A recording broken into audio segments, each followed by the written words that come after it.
उस आदमी पर जो अपना माजी तुमसे हमेशा छुपाता रहा। क्या उसने एलिफ के साथ मिलकर तुमसे अपने ताल्लुकात नहीं छुपाए? हो सकता है कि उसने एलिफ को चुप रहने के लिए पैसे दिए हों और एलिफ को पैसों की जरूरत भी थी।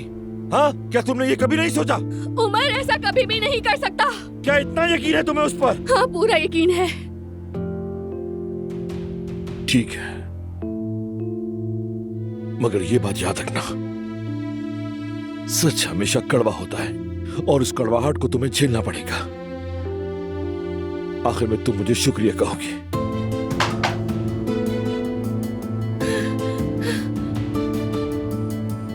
वक्त आ गया है कि पर्दा हटाया जाए ताकि तुम उमर का चेहरा देख सको।